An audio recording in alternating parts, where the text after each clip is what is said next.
It's been a while since I revisited F-18 Super Hornet on Microsoft Flight Simulator 2024, PlayStation VR 2, uh, with PS5 Pro.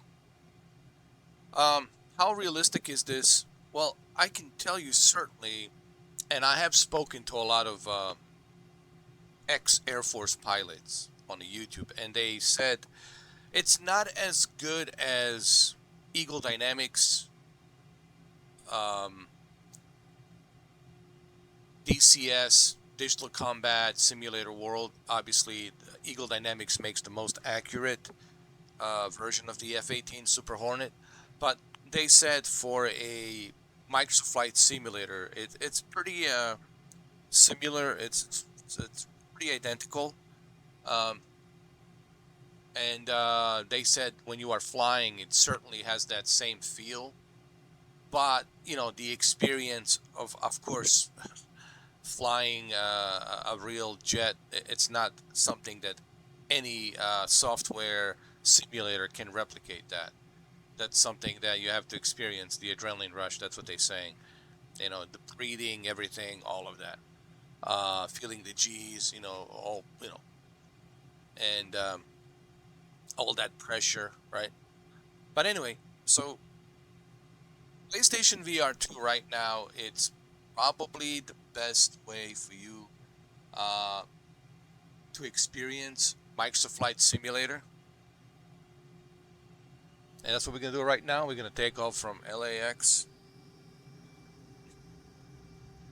What difference do I notice with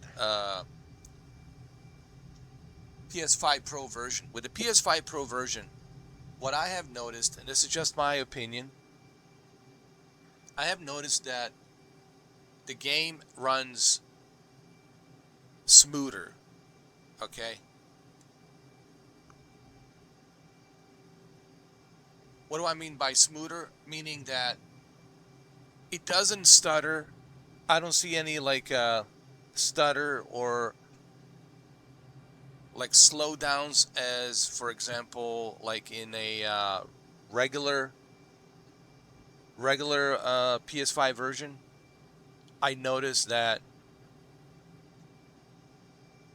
PS5 Pro version, it's more fluid. There's a fluidity with the PS5 Pro version when you are like flying around doing you know all of these maneuvers, looking uh out the cockpit, looking at the city. I can see the clouds passing by. I can see the city clear as a day. I don't see any like textures popping in and out. The world scenery is not popping in and out. Everything seems to be consistent. There's a consistency that I see here. Consistency meaning consistency with um, the world scenery. And this is LA. It's a huge city, right? LA, Los Angeles. And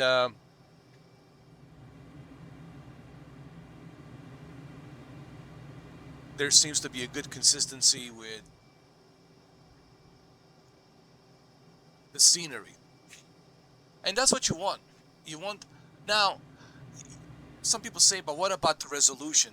The resolution is decent, but you have to understand that there's some sacrifices they have to make when it comes to resolution to keep this fluidity. And which is a small trade-off, so you can have a smooth experience, because the whole idea of VR is to have a smooth experience, right?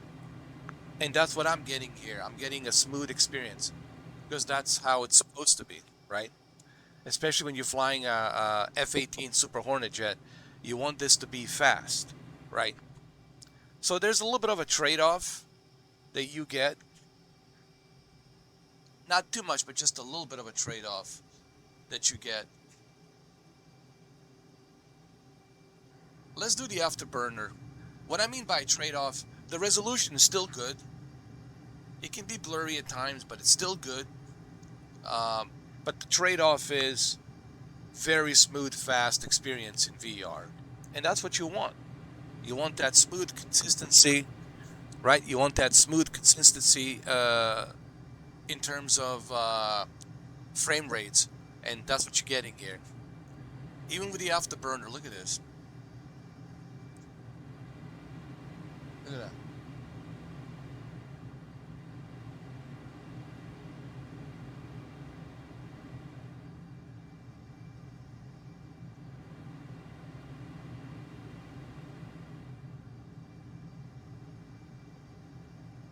Amazing.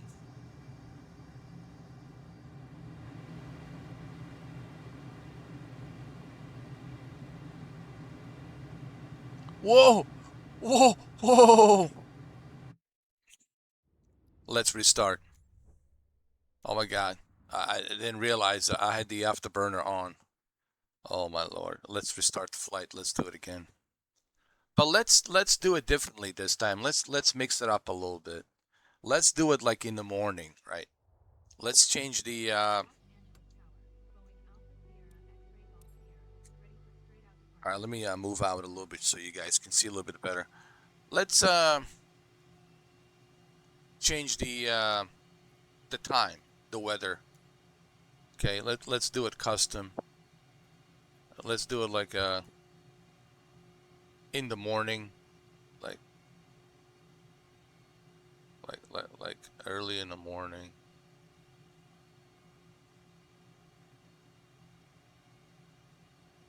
And then let's do should we do a live weather or let's do a custom?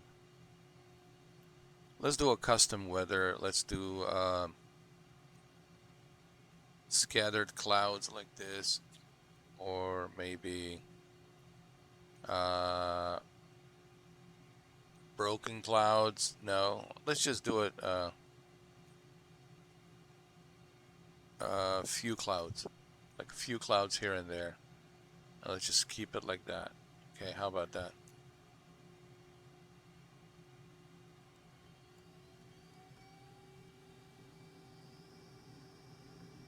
Here we go.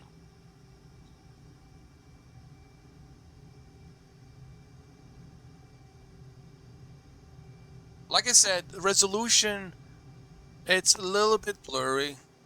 Um, but that's because they're trying to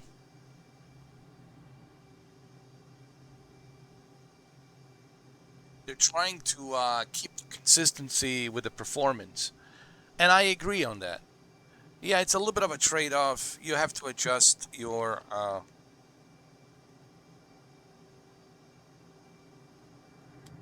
now, when I say there's a little bit of a trade-off with the resolution, I understand why they're doing it.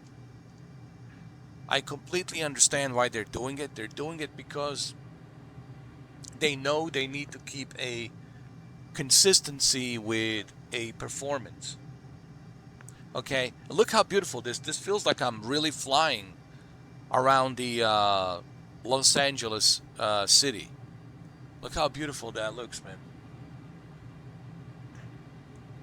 Now, if they bump up the resolution higher, then you wouldn't be getting this type of performance. And I would rather trade off reduced blurry resolution um, for performance, because performance.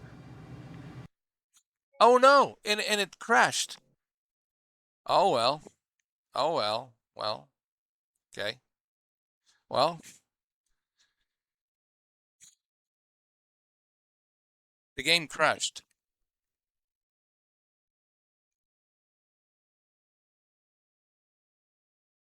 The game has crashed, guys.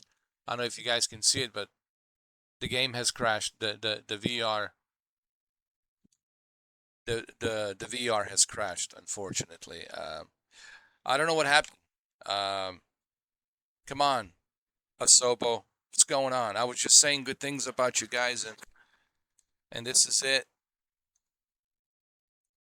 Like, yeah, dude. Like, Um, well,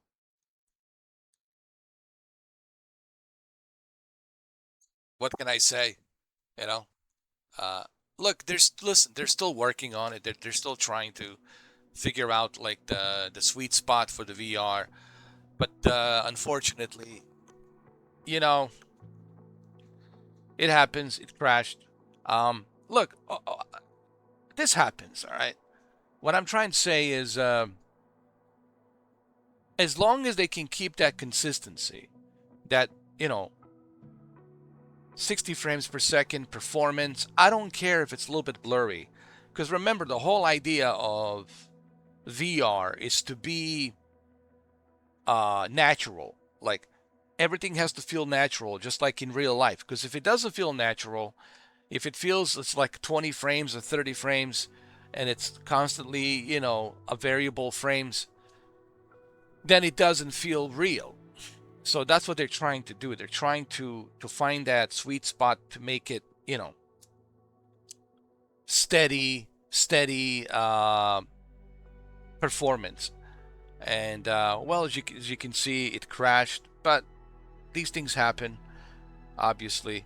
Um, you know. But look, I've been using the PlayStation VR 2, and uh, it works. When it works, it's great. Uh, like I said, the one trade-off is it's a little bit blurry because they had to reduce the resolution, but the trade-off is performance. So you're getting a really good steady performance, and that's what you want with virtual reality, But remember, they're always working. They're always patching it up. They're always updating this. So it's always a work in progress. It's not really an officially done VR game. They're constantly trying to figure out the way to make it look better. And what I experienced so far with PlayStation VR 2, it's been a pretty good experience. Okay, just keep in mind they're always constantly trying to, uh, make it look better. All I would say to the developers of Asobo, just keep the performance. I can, you know, take a little bit of a trade-off with lowering the resolution. As long as you can give me a good steady performance, I think that's what all of us want on the VR headset is the performance. Uh, you know, and I think they have done a great job with the performance. All right. So anyway, that's the video. I hope this video gives you, you know, some idea where uh, PlayStation VR 2 is with Microsoft Flight Simulator 2024 on PS5 Pro. Okay, so there you have it.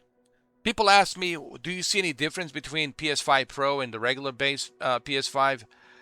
Um, in terms of performance, I noticed that PS5 Pro, it's handling the scenery better with more consistency and with a better performance. While the base PS5, you can see the scenery loading in, loading out, loading in, loading out, and it doesn't keep that consistency. But with a PS5 Pro, because of extra juice, it can keep that consistency where the world it's already load, and it's consistency of that world scenery, and it's not like popping in and out, popping in and out. So there's a consistency with world scenery on a PS5 Pro. Okay. Well, anyway, this is the video. Thank you for watching, and I will see you on the next one.